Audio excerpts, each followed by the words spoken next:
الحمد لله نحمده ونستعينه ونستغفره ونعوذ بالله من شرور أنفسنا ومن سيئات أعمالنا من يهده الله فلا مضل له ومن يضلله فلا هادي له ونشهد أن لا إله إلا الله وحده لا شريك له وأشهد أن محمدا عبده ورسوله أما بعد فأعوذ بالله من الشيطان الرجيم بسم الله الرحمن الرحيم قال الله تعالى في كتابه المجيد وفرقانه الحميد يا أيها الذين آمنوا قوا أنفسكم وأهليكم نارا وقودها الناس والحجارة عليها ملائكة غلاظ شداد لا يعصون الله ما أمرهم ويفعلون ما يؤمرون قال رسول الله صلى الله عليه وسلم يوشك أن يأتي على الناس زمان لا يبقى من الإسلام إلا اسمه ولا يبقى من القرآن إلا رسمه مساجدهم عامرة وهي خراب من الهدى أو كما قال عليه الصلاة والسلام سبحان ربك رب العزة عما يصفون وسلام على المرسلين والحمد لله رب العالمين.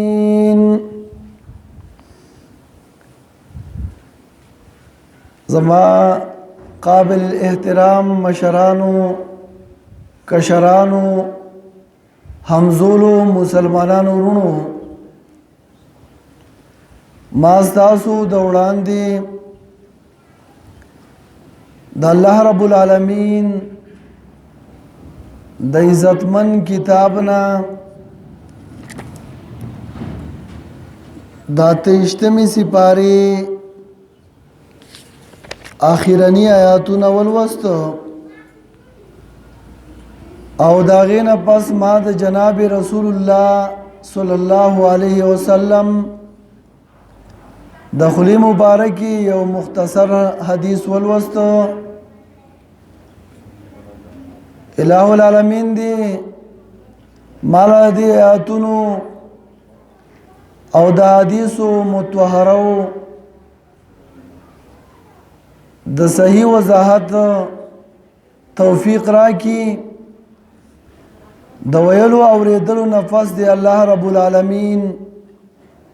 مونږ او تاسو را په دې باندې د عمل کولو توفیق را کی.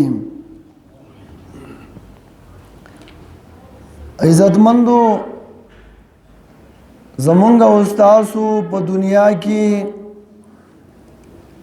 یو څو ذمہواری دي او د قیامت په ورځ باندې به دغه ذمہوارو په باره کې زمونږ او تاسو نه تپوس کیږي. د دنیا زندگی دا مختصر زندگی دا او د انسان حساب کتاب ډیر نږدې دی خودن انسان ډیر په غفلت کې زندگی تیری او وخت نه په غفلت کې تیر شو کومه ذمہواری چې د انسان په ذمہ باندې الله یې خودلې و هغه ذمہواری په صحیح طریقې سره ادا نه کړه الا ماشاءالله یونیم نشم ویلې خو اکثر مسلمانان د دنیا په سوچ او فکر کې پراته دي دا ذمہوارو ته د چاړو سره خیال شته دی نه عزتمندو اولنۍ ذمہواری الله رب العالمین زمونږ استادو په ذمہ باندې د خپل نفس خودلې ده چې د مسلمان نفس با د شریعت موافقی ناس تا ولاړه اتلل راتلل دا به د شریعت موافقی د بدن اندامونه دا به د شریعت لاندې استعمالي کاغذ سترګې دي کاغذ وګونه دي کاغذ مخ دی او غنور اندامونه دي دا به شریعت موافقي د خپل نفس اصلاح وکړي الله رب العالمین فرمایي قد افلح من تزکا تاکي سره کامیاب هغه سړی دی چې چا ځان پاک یعنی زړی د بغض او د حسد او د کینې نه پاک پزړه کې د الله رب العالمین یواله د الله محبت کې خو د الله د رسول صلی الله علیه وسلم مینا محبت په خپل ځړه کې خو او پزړه کې د الله رب العالمین حکمونه د نبی پاک صلی الله علیه وسلم خاصه طریقې آئے په خپل ځړه کې کینا ولی دا یې سره مینا محبت کاوه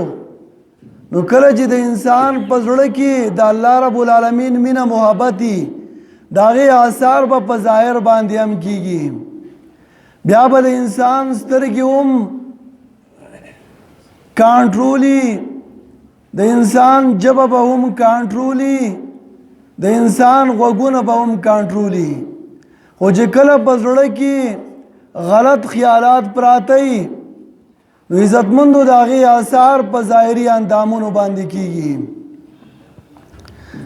د خپل نفس اصلاح پکار ده کم کمی په مسلمان کې کمې به د ځان وباسي مثال په تور باندې ګیره شو دام د انسان د نفس یو حصہ ده شرعی حکم دے الله رب العالمین فرمائی چې څومره انبیا دنیا ته راغلي او ټولو ګیره پرې خودلې و نه خراولې و او نه لنډه کړې و بلکې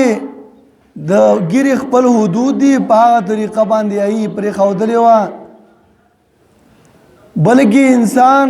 فطرت په دې باندې پیدا شو کله چې آدم علیه السلام الله پیدا کو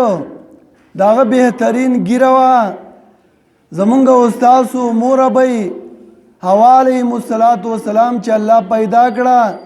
داغه بهترین کونسي وي الله رب العالمین ورته وي د زنانو بدانه خي چې دای بدا بهترین کونسي نارینو ته وي استاو د پاره بداغه شانتي بهترین ګیري او انسان په لاسو فطرتونو سره پیدا شو یو کله چې آدم علیه السلام الله پیدا کړ داغه بهترین پټکي ټوپي و ستا په سر باندې به ټوپي دارنګي آدم علیه السلام ته الله د نوکونو د پرې کولو طریقه خودلې و دارنګه د نامنه پخکته ویاخته لري کول د اخترګونو ویاخته وستل او قربانی کول، یعنی په هر نبی باندې الله قربانی لازمه کړې و او دا سلسله شروع تر دې پورې چې نبی پاک صلی الله علیه وسلم ته دغه سنت را رسیدلې دي چې ستاسو امت بام دا طریقې خو صرف کیفیت بدلو، دا غوی د احکاماتو کیفیت یو شانو، زمون د شریعت کیفیت بل شان دی. نو بهر حال مارز دا کاو چې الله رب العالمین زمونږ استادو په ذمہ باندې د خپل نفس نگرانی، د خپل نفس اصلاح دا لازم ګرځولې ده. الله رب العالمین فرمایي چې کله د خپل نفس د اصلاح نه فارغ شو نو بیا په قلار باندې نه کیږي. دویمه ذمہواری ستاده ده چې واهلیکم، الله رب العالمین فرمایي د خپل اهل و عیال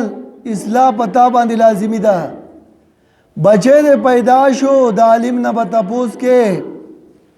چې دې معصوم تربیت په څه طریقه باندې وکم، نوم به ولوم د عالم په مشوره باندې کېدی. دارنګي د معصوم حقیقه هغه هم د عالم په مشوره باندې کې او بیا به د هغې تربیت په داسې طریقې سره کې چې کوم شریعت وایي د قرآن او د حدیث علم به هغې ته ښې، هغې ته به د مشرانو حقوق ښې، د کشرانو حقوق، د زنانه حقوق، د ابۍ دادا حقوق، دا ټول به ورته ښې. هغې ته به ښه خویونه ښې، په ناکاره خویونو به وهي. دارنګې د الله رب العالمین په حکم په ماتولو به وهي، جماعت ته په مانځه نه تللو باندې به وهي. دا ستا ذمہواری ده. دارنګې د زنانه ذمہواری هم الله په تا یې ښودلې ده. د زنانه اصلاح به په صحیح طریقې سره کې، د هغه سره به د مانځه او د اوداسه تذکیره کې، ته په څه طریقه باندې اودس کې، ساده اوداسه طریقه څه ده، نو د هغې اودس د شریعت موافق و جو ټیک ده، که موافق نه و نو د اوداسه طریقه ورته وښایه، دا په تا باندې الله لازمي ګرځوله. دارنګې که د غسل فرایض ورته نه معلوم نو خپلې بیبي ته د غسل فرایض وښایه، هغه به هغې باندې پوهه که. دارنګې د قرآن سره د هغې تعلق پیدا که، کور کې تعلیم شروع که، زنانه ته د خاوند حق بیان که، که دا نه تشکیل وکړه په څه طریقې سره چې هغه د قرآن او د حدیث نه خبر شي، د هغې د پردې نگرانی ته وکړه، د هغې د حیا نگرانی ته کوه چې آیا دا زنانه کې حیا شته دی، د پردې څه سیستم دی، د کور نه چې بهر ته وځي په څه طریقه باندې وځي، چې رانه نه وځي نو په کومه طریقه باندې. نن افسوس در افسوس چې نن مونږ او تاسو د خپل اهل و عیال د نگرانۍ نه غافله شوي یو. نن مونږ او تاسو ته د خپل اهل و عیال نه سردردی جوړ شوی دی. یا زنانه ویشتلی شي یا هلک ویشتلی شي په کانډر کې. دا په څه وجه باندې که مونږ او تاسو د خپل بچي تربیت په صحیح طریقې سره کړی وی، کوم چې الله رب العالمین فرمایي د الله وینا ده، بچی به چېرته غلط حرکت نه وی کړی، چېرته به د چا کانډر ته نه وی ورغلی. که د زنانه تربیت اسلام موږ په صحیح طریقې سره کړي وی، نن به زنانه دومره حد ته نه رسېدلی. عزتمندو نبی علیہ الصلوۃ والسلام فرمایي النساء حبائل شیطان، زنانه رسۍ د شیطانانو دي. نو چې یو طرف ته رسۍ د شیطانانو شوي او بل طرف ته تا ولا شیطاني شی په لاس کې ورکه، موبایل دې ورکه، پای کې به حیا څه پاتې شي او هغه پرده پوشه څه پاتې شي او هغه بیا د پردې څه خیال وساتي. عزتمندو نو بهرحال د خپل اهل و عیال نگرانی په مونږ او تاسو باندې لازمي ده. یوازې توجه انګریزي تعلیم ته ونه کو، د انګریزي تعلیم سره د قرآن او د حدیث پوه هم خپلو بچو له ورکو عزتمندو خپلو زنانو له پوهه ورکو د دې آیا د مکمل د حیا او د پردې حکم ورته بیان کو که مونږ او تاسو ورته نشو بیانولی عالم کور ته راولو د پردې ناخوا چې زمونږ زنانه په دې باندې پوه شي چې هغه بیا په پرده کې زندگی په کور کې تیری عزتمندو حدیث کې راځي الا کلکم رائی وکلکم مسئول عن رعیتی هر یو په تاسو کې مشر دی د هر مشر نه به د قیامت په ورځ باندې د خپلو کشرانو د خپلو ماتحتو تپوس کیږي ته ما د دې کسانو مشر ګرځولی وي آیا تا د دې څه اصلاح کړله تا د دې د اصلاح دپاره کم فکر او سوچ کړلی عزتمندو نن مونږ او تاسو د خپلو بچو د اصلاح دپاره هېڅ سوچ او فکر نه دی کړی کله چې سحر مانځل رازونو چا څه دا احساس نه دی پیدا شوی چې زما بچی د غرمې پورې پروت دی عزتمندو چا په کور کې وهل نه دی کړي چې خپل ماشوم یې په مانځه نه کولو باندې والی دی عزتمندو بس زمونږ او ستاسو اکثر وهل د دنیا دپاره ماشوم پټي ته لا نړ شي دکان ته لا نړ شي بل یو کارونه کې په هغې باندې مونږ سپیسو وهوي راایساره وي روټۍ پې بندو خو په دیني کار نه کولو باندې مونږ او تاسو خپل ماشومان نه دي راایسار کړي او نم ټوکل دي حدیث کې راځي نبی علیہ الصلوۃ والسلام دعا کړله خلکو ته چې کم خلک د خپلو بچو د اصلاح دپاره په کور کې کروڑه ځوړنده ساتي او خپل بچی د ادب دپاره وایي لکه لقمان حکیم یو قول دی ضرب للصبیان کالماء للبستان وهل د ماشومانو داسې دي لکه سړی چې وچ باغ له اوبه ورکوي لکه وچ باغ له چې سړی اوبه ورکي نو هغه وچ باغ په اوبو سره هغه تازه کیږي هغه ترقي کوي نو که ته د ماشوم په مانځه نه کولو باندې ووهې دا به تازه شي د ده سره به یو احساس او فکر پیدا شي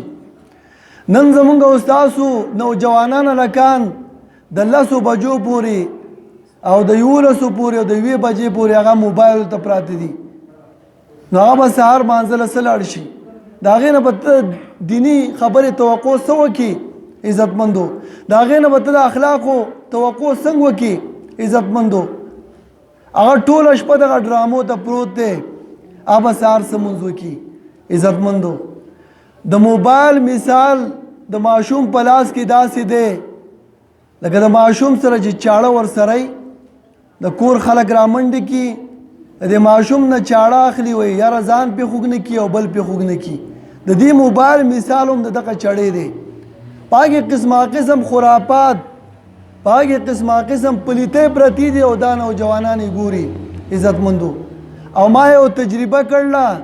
چې کله انسان ګناه ته ګوري همیشه بس د ده نه هغه عزت ختمیږي ته همیشه ګناه ته ګوره ستا نه هغه عزت هغه غیرت د نه ختم شو نو که بیا د دغې نوجوان په مخ کې خلاف شرع کارونه څومره کېږي د کې به غیرت نه پیدا کېږي ځکه د خلاف شرع کارونه ډېر په دې موبایل کې لیدل دي دله پکې په موبایل ولا غیرت نه ورغلی نو داسې به پسې غیرت ورشي عزتمندو الا ماشاءالله یو نیم نشم ویلی چې موبایل په صحیح طریقې سره استعمال کی اکثر موبایل په غلطه طریقې سره استعمالیږي نورونو زمونږ او ستاسو نه نوجوانان تباه شو غرق شو کله چې د موبایل سیستم هغې ته حواله شوی دی هغه د سبقونو نه وواته د جومات د مانځه نه وواته او زمونږ او ستاسو په کور کې به الله څه برکت راولي چې په کور کې راته بیلبازه پروت دی د غرمې پورې پروت دی په دې کور کې به الله څه برکت راولي تاسو بار بار د تبلیغ والا حضراتو نه اورئ چې یو صحابي راغی نبی علیه الصلاۃ والسلام ته ویل یا رسول الله زمونږ په کور کې برکت نه راځي دا به څه وجه کېدی شي په مونږ کې به کمی سئ نبی علیه الصلاۃ والسلام ورته وفرمایل د خپل کور پرده دې وکړه هغه د خپل کور پرده وکړه ټیم چې تیر شه د هغه په کور کې برکت راغی او برکت برحال شو اتفاق جوړ شو هغه صحابي د نبی علیه الصلاۃ والسلام نه تپوس کوي یا رسول الله ما تاسو ته د خپلې غریبۍ شکایت وکړو او تاسو راته د کور د پردې خبره وکړه. نبی علیه الصلاۃ والسلام وفرمایل ستا د کور په خوا کې یو بیلمازه یو یهودي یو بېدینه تېرېده، د هغه نظر ستا په دې کور باندې لګېده، د هغې د وجې نه ستا د کور نه خیر او برکت ختم شوی. نو ما ویل چې پرده وکړه چې برکت دې په دې کور کې راشي او تا هغه د پردې لحاظ دې وساته، الله دې په کور کې برکت راوسه. عزتمندو دا خو صرف په نظر سره برکت ختمیږي چې بیا په کور کې بیلمازئ. یو واقعه بیانومه د موسی علیه السلام په دور کې بني اسرائیل د فرعون د غلامۍ نه د فرعون د ظلم نه ډېر تنګ راله موسی علیه السلام ته وویې چې موږ د فرعون نه ډېر تنګ رالو، د هغه د غلامۍ نه، د هغه د ظلم نه، د هغه د زیاتي نه الله ته سوال وکړه چې الله د فرعون تباه کړي. وایي موسی علیه السلام د دې خبرې په اراده باندې د خپل کور نه ووته چې زه لاړ شم کویتور ته الله رب العالمین ته سوال وکم چې الله د فرعون تباه کړي. د الله سره مشوره وکم، د الله په مشورې سره به فرعون تباه شي. وایي چې کله موسی علیه السلام کویتور ته لاړ، د الله سره خبرې اترې وشوې. الله رب العالمین ته وویل چې الله ستا دشمن فرعون د خدای دعوا کړله او زما قوم ډېر تنګ راغی، زه په دغه نیت باندې تعالی راغلی یم، ستا نه پټ پناه نشته دی، تعلیم بذات صدوري. خو الله زه تا ته یو سوال کوم چې ته فرعون تباه کړي. وایي الله رب العالمین ورته وویې چې په فرعون کې 3 صفتونه دي، هغه زه نشم تباه کولی تر څو پورې چې دا 3 صفتونه دي ختم شوي نه وي، آیا پورې فرعون نشي هلاک کېدلی، نشي تباه کېدلی. موسی علیه السلام د الله نه تپوس وکړو هغه 3 صفتونه څه دي چې هغه تا ته ډېر خوښ دي، د هغې په وجه باندې ته فرعون نه تباه کړې. نو الله رب العالمین ورته وویې چې یو صفت په فرعون کې دا دی چې دی ماسخوتن د وخته وده کېږي، او دویم صفت په فرعون کې دا دی چې سار وختي پاسي. دا دواړه صفتونه ما ته ډېر خوښ دي. دریم خوی پکې ښه دا دی چې دی کله بهر ته ځي، صحرا ته ځي قضا حاجات دپاره، نو لرې ځنګل ته ځي، لرې ځای ته ځي، داسې ځای ته ځي چې دی خوا دې خوا وګوري چې د چا نظر را باندې پرې نه وځي، بس داسې ځای کې قضا حاجات کوي. دا 3 صفتونه دې نه ختم شوي. نو موسی مخه پکېږه دا زه نه هلاکومه. موسی علیه السلام راغی خپل قوم ته دا خبره وړاندې کړه چې فرعون کې دا 3 صفتونه دي او الله ته خوښ دي چې څو پورې د دا ختم شوي نه نو هغې پورې دا فرعون نه هلاک کېږي. په بني اسرائیلو کې یو زنانه وه بوډۍ، هغه ویل دا 3 صفتونه به دي د الله په فضل د الله په توفیق سره زه ختمومه. وایي کوشش یې کاوه تر دې پورې چې د فرعون نوکرۍ ته ځان ورساو. د فرعون خدمت هغه زنانه بوډۍ زنانه ته حواله شو. هغې یوې ورځې فرعون ته وویې ستا دا مشغولتیا ما ته ډېره خوښه ده او ستا دا ته باچای، ستا په دې مشغولتیا کې برکت دی، ته زموږ سره لږ مشغولېږه، لږه ماسخوتن نه وروستو قصې میسې راته کوه، نو زموږ زړه ته به اطمینان هم راځي او تا ته به هم یو اطمیناني. وایي فرعون یې په دې باندې مبتلا کړ چې هغه به د ماسخوتن نه وروستو قصه کوله او دوی به ورسره ناستو ګپ شپ به یې لګاو تر ناوخته پورې. نو چې کله به ناوخته شو، ناوخته به چې پرېوته جو اتفاقاً به ناوخته پاسېده. دا دواړه صفتونه دي په دې طریقه باندې ختم شو. او بیا یې ورته وویل دغه بوډۍ زنانه چې ستا دشمنان زیات دي، بني اسرائیلو کې تم خلق کار دی، قضا حاجت په ګوټ کې کوه او زه به دا خدمت کوم، ستا را متیازې به زه صفا کومه. او فرعون وایي چې دا خبره خو مې هم خوښه ده. وایي فرعون به په ګوټ کې قضا حاجت کوه او دغه زنانه به دا خدمت کوه. دا 3 صفتونه دي کله ختم شو، الله رب العالمین ختم او تباه و برباد کړ، پرودني الله تباه کړ، هغه مؤمنان ته الله رب العالمین خلاص کړه. نورونو دا 3 صفتونه په ځان کې پیدا کوو که نه پیدا کوو چې د وخته به سمرو او سهار وخته و پاسو. او حدیث کې راځي چې چاته الله رب العالمین د سحر مونځ نصیب کی، دا په ضمن کې یو خبر رااله چاته چې الله رب العالمین د سحر مونځ نصیب شي نو نبی علیہ الصلوۃ والسلام فرمایي دا خفیف النفس دی، طیب نفس دی، دا بهترین نفس دی. د دنه به د خیر کار کیږي، د نورو خلکو خیر به دته محسوسیږي، د خیر او برکت به نورو خلکو ته رسیږي. خو کچره خدای دې نه کا او بیا دې نه کا د سحر مونځ نصیب نشو، سحر د وخت پانسید په جمع کې شریک نشو، نو عزتمندو یاد وساتئ د دنه بیا د خیر توقع نه کیږي، دا بیا سقیر نفسی، دا بیا ناراسته نفسی. عزتمندو د دې سره بیا د الله رب العالمین مدد نه وي، بیا چې کم روغ یو کار لور شي روغ کار به بس او روغ کار به تورانیږي، د ته به رکاوټونه راځي ځکه د سحر مونځ نه دی کړی. عزتمندو او یو روایت کې راځي بال شیطان فی اذنی، شیطان ناپاسې د په غوږونو کې متیازي وکړي چا د سحر مونځ نصیب نشي. نو کوشش به دا کوو عزتمندو کم از کم مونږ او تاسو له پکار دي چې چاربانګ وختي د مانځه نه د اذان نه 20 منټه مخکې پاسو تهجد کوو. عزتمندو بیا د الله رب العالمین نه خپل حاجتونه غواړو، د خپلو بچو دپاره دعاګانې غواړو، د خپل قوم دپاره دعاګانې غواړو. عزتمندو او نبی علیہ الصلوۃ والسلام د سړی د دعا کړله رحم الله امرأ، الله دې رحم وکړي په هغه سړي باندې چا وختي پاسي مونځ په خپله وکړي او بیا خپله زنانه هم راپاسئ. نورونو دا احساس زموږ سره نشته دی، د خپلو بچو تربیت په صحیح طریقې سره کوو. الله دا ذمواري په مونږ او تاسو باندې ښودله چې د خپل آل و عیال د اصلاح نه ګوره غافله نه شو،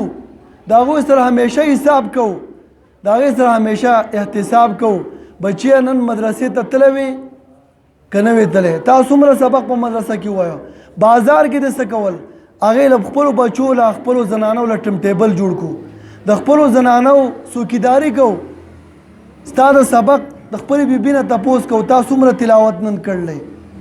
تا د دین نن کم خدمت کړلی. عزتمندو نو اکثر پښتانه ورونه د خپلو زنانو نه د هغې د اصلاح نه غافله شوي دي، دا سردردی ورته جوړ شي او بیا په خلاف الشرع کار کې واقع شي، یا یې وولي او یا بل څه، او بچی وله دومره سردردی جوړ شي چې د هغې د وجې نه بیا دغه قچرو ته حواله شي، د دوو د ناستې نه وځي، بیا بازار ته معجز نشي راتلی. دا په دې وجه باندې چې نن د خپل بچي اصلاح په صحیح طریقې سره نه کړي. نورونو چې د خپلو اهل و عیال د اصلاح نه ګوره غافله نه شو. الله رب العالمین فرمایي یا ایها الذین آمنوا، اے ایمان والو، قوا انفسکم و اهلیکم نارا، قوا وساتئ انفسکم نفسونه خپل و اهلیکم او اهل خپل نارن د ورنا. او بل ځکه الله رب العالمین فرمایي چې کله د خپل ځان اصلاح وکړه او دویم د خپل اهل و عیال اصلاح دی وکړه، نو درېمه ذمواري ستا په سر څه ده؟ وانذر عشیرتک الاقربین، بیا خپل اهل بیا رشتہ داران دي ستا سره، ماما دی، د تره زوی دی، مامی ده، ترور دی ده، د هغې اسلام په تا باندې ضروري ده، هغې پسې وګرځه. ترور دی د خلاف الشرع کار کوي، د هغې اصلاح په صحیح طریقې سره وکړه، هغې له دعوت ورکړه. عزتمندو ماما دی د خلاف الشرع کار کوي، عزتمندو هغې له دعوت ورکړه، ماما جی ته ما ته ډېر ګران یې، په تا باندې زما دا پیرزو نه ده چې ته دا غلط کار وکړې، ته جهنم ته لاړ شي، په تا باندې زما نیکي پیرزو ده، ماما جی دا کار کوه، ترور دا کار کوه، د تره لور دا کار کوه. نو عزتمندو وانذر عشیرتک الاقربین. او څلورمه ذمواري الله په موږ او تاسو باندې ولتنذر ام القرى، بیا زمونږ او تاسو سره قوم لګېدلی دی، باید د قوم اصلاح په موږ او تاسو باندې لازمي ده، د قوم اصلاح به کوو. زما د کورنۍ سړی دی د هغې اصلاح په ما باندې لازمي ده، هغه خلاف الشرع کار کوي چې هغې ته زه وینا وکړم، هغې له زه دعوت ورکړم، صرف ستاسو وینا ده، وړاندې منل او نه منل د هغې کار دی. عزتمندو د هغې سوچ به کوو. او بیا پنځمه ذمواري ومن حولکم، غیر چاپېره اطراف دي، پای پسې به ګرځو. چې کله دا ذمہواری زمونږ او تاسو پوره شو د قیامت په ورځ باندې به مونږ او تاسو په صحیح طریقې سره جواب ورکو. ما چې کوم حدیث پاک لوستلی و پای کې هم نبی پاک صلی الله علیه وسلم یو څو خبرې فرمایي. هسې نه چې برای نام مسلمانان زمونږ نه جوړ شي، صرف چې په شناختی کارت کې مسلمان یم او نور مې کار د اغیارو دی، کار مې د بېمانۍ دی، کار مې د منافقت دی، کار مې د آرامخوارۍ دی، چې دا ونه کړو. نبی علیہ السلام فرمایي یوشکو ایاتی علی الناس زمانون، نږدې ده قیامت ته نږدې داسې یو زمانه به راشي چې ولا یبقا من الاسلام الا اسمه، باقی به پاتې نشي د اسلام نه مگر تش نوم. خلک به و ځان ته مسلمان وای خو د مسلمانۍ کار به نه کوي، کار به د بېمانۍ عزتمندو، او همیشه به آرام خوري، همیشه به رشوت اخلي، همیشه به بډې اخلي، دا به د کاري عزتمندو. ځان ته به مسلمان عزتمندو دی، په دې باندې هم ګناهګارېږي چې زه مسلمان یم، او کار او عمل هغه د بېمانۍ دی، په صحیح طریقې سره به وینا نه کوي. بل ورځ یو شریعت راغلی و جبر ته، څه مشرانو پکې یو د یوې ډلې سره مشران راغلي و، د بلې ډلې سم څه مشران راغلي و. مولوي صاحب جدا کړ، مولوي صاحب مونږ د دې لپاره راغلي و چې دې سړو له کوشش وکړه چې قرآن دیوله راشي. بلې ډلې ویل هغه مولوي صاحب جدا کړ، مولوي صاحب کوشش وکړه چې دې کسان له قرآن نه شي. مولوي صاحب بریان شو چې دیوله قرآن ورکړم که دیوله قرآن ورکړم. عزتمند یعنی چا په زړه کې د الله رب العالمین نه یاره نشته دی، وکه دا جیدات دې راته میلاو شي، دا ځمکه دې راته میلاو شي، دا مرداره دې میلاو شي، خیر دی که زه د ایمان نه خلاص شم، خیر دی که زه بې ایمانه شم. عزتمندو دغه زمونږ او ستاسو ایمان دی. نبی علیه الصلاة والسلام فرمایي چې داسې یو زمانه به راشي چې باقي به پاتې نشي د اسلام نه مگر تش نوم، ولا یبقا من القرآن الا رسمه، باقي به پاتې نشي د قرآن نه مگر تش ټکي. خلک به په قرآن باندې عمل نه کوي، یا به د رسم و رواج دپاره قرآن په تاخونو کې ساتي، د برکت دپاره به ساتي، چې کور نوی جوړ کړي یاره په دې کې د قرآن ختم پکار دی. یا مثال د دوو کسانو لانجه راشي نو قرآن طرف ته ورمنډه کړي، نه تلاوت د قرآن شته دی نه پای باندې عمل شته دی، او صرف په روژه کې مونږ او تاسو ته قرآن را پیاد شي، نور قرآن مونږ دغه شان دي په ډډه باندې پرېښودل دی. او که د قرآن فیصله په مونږ باندې عالم واورئ نه یې منو. عزتمندو کوشش زمونږ دا اول تپوس کوو چې که زه په شریعت باندې ګټم جو هغه طرف ته زور کوو، او که زه چې په شریعت باندې زه بیلم جو هغه طرف ته زه سره ځم نه، وایي عدالت خو چېرته تللی نه دی، که دی په های کورټ کې وګټي زه په سپرین کورټ کې به اپیل وکړم. عزتمند دغه زموږ زندګي ده. نو الله رب العالمین دې په موږ او تاسو باندې رحم وکړي. مساجدهم عامرة وهي خراب من الهدى، جماعتونه به بهترین جوړ کړي، خو به یې مونځ او دس مانځله به خلک ناراضي کړي. نن موږ او تاسو جماعتونو ته سوچ وکړو، نو جماعتونه نن شړ پراته دي، سهار ته مانځله ورشه جمیله هېڅوک به نه وي په محله کې، یو څو کسان به سپین ګیرې به ناست وي، عزتمند نور څوک جماعت ته نه راځي. دغه زموږ او ستاسو د جماعتونو حل دی. نو بهرحال د جماعت آبادي دا په دوه قسمه باندې ده، یو معنوي آبادي ده او یو ظاهري آبادي. ظاهري آبادي د جماعت دا ده چې ته کوشش وکړې او جماعت بهترین جوړ کړي، په دې باندې تا ته لوی اجر او ثواب ملويږي. لکه د الماس مشران الله دې دوی په عمر کې برکت واچي، څنګه چې غیرتیان دي داسې الله پاک بهترین جماعت ورکړلی، بهترین مرکز ورکړل. دا دیو قرباني ده، دا دیو غیرت دی، او د پښتنوالي د پښتنو غیرت چې معلوموي نو جماعت ته ګورئ، ورشه پلشونو ته ورننوځئ، پلشونه وګورئ څومره بهترین جوړ کړلی. جماعت ته سړی وګوري وای دا پښتانه دي یاره، لارې ته چې سړی وګوري روډونو ته دا پاخی یاره وای دا ماشاءالله ښه خلک دی، پښتانه خلک دی. ګوره وای دومره زبردست روډ ته وګوره او دومره بهترین جماعت ته وګوره. نو یو مبارکي دله در کوم، مبارک هم شه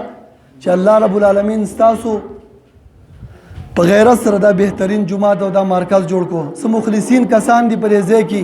دا وایي د اخلاص په نتیجې سره دا بهترین مرکز په دې کې جوړ شو. او سپینګیرو تاسو به نه په قبرونو کې وپراته او دا جماعت به آبادي، او په دې کې به منځونه کېږي او په دې کې به اعمال کېږي، او تاسو ته به اجر او ثواب دغه شانتې په قبرونو کې میلاویږي. عزت که نور نیکي ونه کوئ مرکز ته لا نر شئ او په دې جماعت کې خپله قرباني وکړئ، دا قرباني ستاسو دپاره غټه ده. عزتمندو ځکه چې د الله رب العالمین له په خپل کور باندې غیرت ورځي چې څوک د الله د کور سره مینه محبت او تعلق ساتي، الله رب العالمین د هغې سره تعلق ساتي. او دویم د جمعات آبادی دا ده چې بای 5 وخته په خپل منزل راځو په محلو کې کم جمعاتونه دي هغه آبادو د دې خبرو احساس به زمونږ او تاسو سره کله پیدا کیږي چې کله مونږ او تاسو د الله په لار کې وځو عزتمندو سره وختونه ولګو عزتمندو د الله سلور میاشتې چا نه لګولي بیا سلور میاشتې ولګي چا سلور میاشتې لګولي دغه چیلو کوشش وکي چا چیلې کوای په برابر یغه د کلونو د بار ملک او د خپل پاکستان ملک په دې کې د کال کوشش وکي ان شاء الله الله رب العالمین دې په دې خبرو باندې د عمل کولو توفیق راکړي یو خبره دا کوم عزتمندو په دې جمعات کې کار دی او تر هغه پورې به دا کار نه پرېږدو چې تر څو پورې دا جمعات هم سر ته رسولی نه وي عزم به کوو انشاءالله ټیک ده که زموږ استادو په محلو کې جمعاتونه دي د هغې په هغې باندې هغه کې به مونږ پیسې لګو خو دا زموږ استاسو مرکزي جمعات دی په دې کې به مونږ تاسو کوشش کوو چې په دې کې خپلې پیسې ولګو او کم چې د دې ځای خدمتګاران دي د هغوی سره خپل تعلق ساتو د هغوی سره منډه تړله وو انشاءالله الله رب العالمین دې په دې خبرو د عمل کولو توفیق راکړي صلی الله تعالی